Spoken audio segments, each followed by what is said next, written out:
जीवन में कि जैसे देखो कुछ चीज़ों को जो है ना अपने जीवन का आपको अभिन्न अंग बनाना चाहिए, ठीक है? जैसे क्या है कि देखो 2 चीज़ें बहुत आवश्यक होती हैं। एक तो आपका शरीर जो है वो स्वस्थ होना चाहिए, दूसरा आपका मस्तिष्क जो है वो स्वस्थ होना चाहिए। तो इन दोनों को स्वस्थ रखने के लिए 2 काम बड़े आवश्यक हैं। एक तो आप शरीर को स्वस्थ रखने के लिए अपना प्राणायाम कर सकते हैं, ठीक है ना? आजकल बहुत प्रचलित है, मतलब थोड़ी जागरूकता है प्राणायाम के बारे में। तो प्राणायाम को आपको अपने जीवन का एक अभिन्न अंग बनाना चाहिए।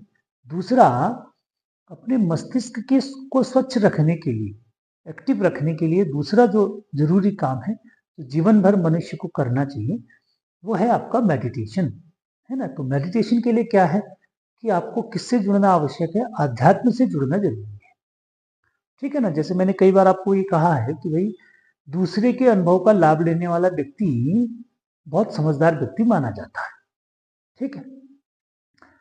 तो शिक्षक के अनुभव का लाभ यदि बच्चा लेता है, तो उसके लिए भी बड़ा फ़ायदेमंद है। तो मैं अपने अनुभव का लाभ आपको बता रहा हूँ, तो जीवन में 2 चीज़ें बड़ी आवश्यक हैं। एक तो हमने बताया कि शरीर के स्वास्थ्य के लिए आपको ध्यान, प्राणायाम, योगासन या आप फिज़िकल वर्क कोई भी कुछ भी कर सकते हैं। तो अभी एज है आप दौड़-भाग भी कर सकते हैं, तो वो ज़रूरी है, व्यायाम वगैरह। और दूसरा मेंटल हेल्थ के लिए जो है वो आध्यात्म से जुड़ना बहुत ज़रूरी है। अब आध्यात्म एक अपने आप में व्यापक शब्द है।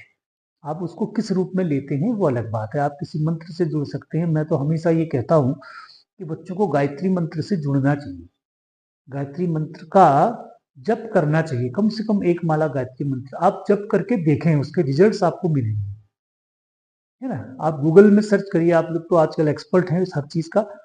आप गूगल में सर्च करके देखिए, लोगों ने कैसे-कैसे उसके बारे में बहुत सारे आपको रिसर्च पेपर्स आपको मिलेंगे। तो गायत्री मंत्र से जुड़ना चाहिए। गायत्री मंत्र से नहीं जुड़ते हैं आप तो अपने आप में भी किसी जिस भी आप धर्म पंथ को मानते हैं, संप्रदाय से जुड़े हुए हैं, तो अध्यात्म